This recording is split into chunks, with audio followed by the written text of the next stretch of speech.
In the aftermath of the cataclysmic 2008 financial crisis, the world's economy teetered on the brink of collapse. Storied financial institutions crumbled under the weight of their toxic assets, sending shockwaves through the global markets. As panic gripped Wall Street and Main Street alike, a little-known investment firm named BlackRock found itself thrust into the spotlight. Led by the ambitious Larry Fink, a man whose early career had been marred by a staggering $100 million loss, BlackRock seized the moment. With the federal government scrambling to rescue teetering giants like Bear Stearns and AIG, it turned to Fink's firm to expertly manage the very toxic assets that had brought the financial system to its knees. In an unprecedented move, BlackRock was awarded lucrative government contracts without competitive bidding, catapulting the firm into a position of unparalleled power and influence.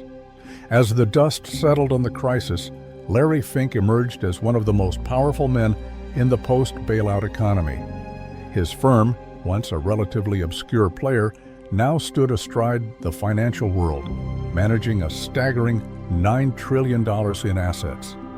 BlackRock's ascent was fueled by its cutting-edge technology platform, Aladdin, a supercomputer network that monitored millions of trades and performed risk analysis, giving the firm and its clients an unparalleled window into the markets. But BlackRock's influence extended far beyond its own assets under management. Aladdin's reach encompassed an additional $21 trillion for other clients, making the firm a true colossus with tentacles stretching into every corner of the global economy. BlackRock was a top shareholder in many of the world's largest publicly traded companies, from Apple and Microsoft to Facebook, earning it the moniker of the world's largest shadow bank.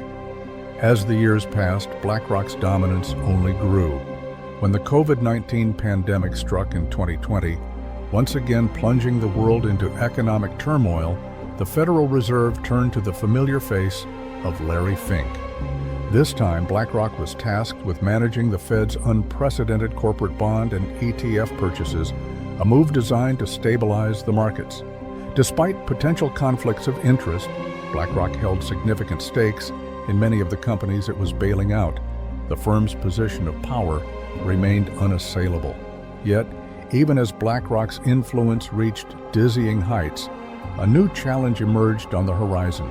In recent years, the firm has sought to position itself at the vanguard of environmental, social, and governance (ESG) investing, aligning itself with the global shift towards sustainable investment practices.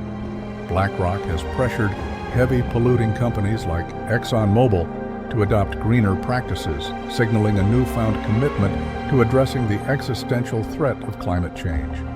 However, this pivot towards ESG has drawn scrutiny and criticism from those who question the sincerity of BlackRock's efforts, given the firm's historical investments in industries that have contributed significantly to environmental degradation.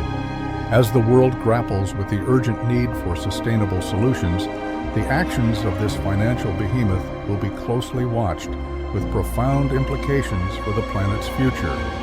In the end, BlackRock's meteoric rise from a fledgling firm to the undisputed titan of the financial world is a story of resilience, strategic brilliance, and an unwavering pursuit of power and influence.